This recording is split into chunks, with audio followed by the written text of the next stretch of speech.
everyone. We are here at KubeCon and I'm here with Prasad from Avesha. We're going to talk about all the multi-tenancy, multi-cloud discussions that happened during KubeCon for your updates. So first of all, Prasad, how has the event been for you? Fantastic. Kunal, thanks for taking time to come to our booth. It has been a pleasure to work with you on and collaborate. Multi-tenancy is a key discussion around. KubeCon has been fantastic. There are a lot of valuable people coming in, customers, partners, and I see a lot of opportunity. And there is a community building, right? That's something which we like a lot. Yeah. And that's what we are encouraged about. That's what KubeCon is all about. And we're doing this interview for as a sort of like a summary for all the discussions you had around multi-tenancy at KubeCon. So you said that you have a lot of folks coming in and stuff. Yeah. Can you share a little bit more about some of the questions you got or some of the challenges that people face when it comes to working with multiple providers? No, certainly. I think people are considering now seriously multiple providers, right? There are edge situations where people are considering, and there is resiliency which they wanted to have from cloud to cloud point of view. One cloud is not the only solution anymore, right? People want to have multiple clouds from a point of cost. Each cloud benefits certain unique value. They want to bring that to their solution. So that is what people are looking at from a multi-cloud standpoint, right? So overall, if you see, the theme has been, Kubernetes is what they have adopted. They are starting to grow, and they want to see resiliency, and as well as they wanted to see many value-add features from each cloud to bring into them. Yeah, and have you seen any challenges that folks face when they try to approach a multi-cloud? Yeah, so there is a large, when you want to get out of a cluster, you have to only do ingress and egress. And then there are not many applications, there are many applications which need more different transport rather than the layer 7 transport. So people are looking for, let's take an example. I talked to a guy who was doing data replication, right? They didn't think that it was necessary, it was a tough challenge for them to orchestrate everything through an ingress and egress. They wanted to have a layer 3 kind of a transport so that they can do data transfer. That is what they're saying. And then there are a lot of people who are in VM still, right? So how do I bridge them together from a data center standpoint into the cluster? That's another use cases which we have observed.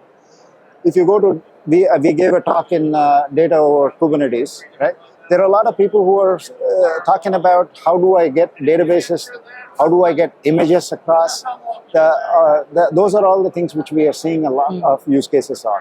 Amazing. And also, if you're talking about multiple providers, how do you connect the resources together? That's right. So resource management across multi-cluster or multi-cloud is a big challenge, right? How do I get it into an abstraction? KubeSlice solves that problem, and then we are excited about how do you combine all these clusters together and then use it from a single point of view.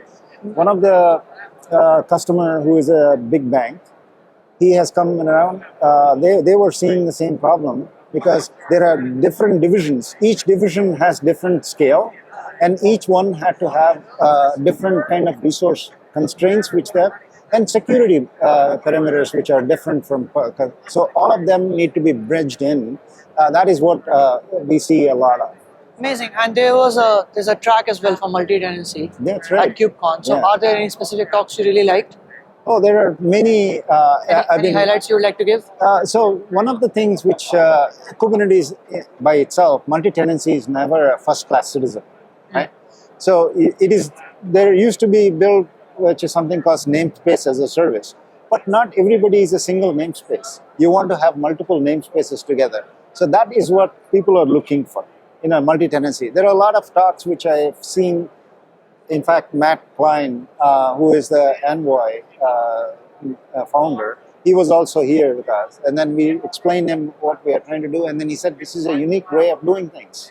Right? Nice. So, and from all the discussions you have had, all the talks you attended, if we talk about the future, 2-3 years down the line, what are some of the trends we're likely to see in this space? Look, automation, automation, right?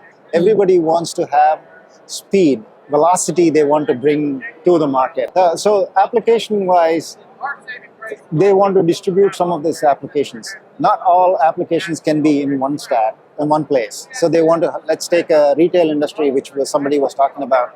They want to have front ends all over the place where they are closer to the customer. But their customer behavioral analytics is all centered around one place. How do you distribute them across multi-regions, closer to the customer? That is one thing. And there is one customer who came by and said, look, I have EU regulations, which I cannot have the data move out from that region, but I do want to have business in the US. How do I make sure that happens? There is those are all the kind of use cases we are observing. Amazing. Well, likely, looking forward to see it in the future at future events and see what the discussions are all about. And amazing talking to you, Prasad. Thanks a lot for joining us. And if you learn more about multi-tenancy, what folks are doing at KubeSlice, you can check out the links in the description below. And for more clips from KubeCon, check out Civo TV on YouTube. Thank you.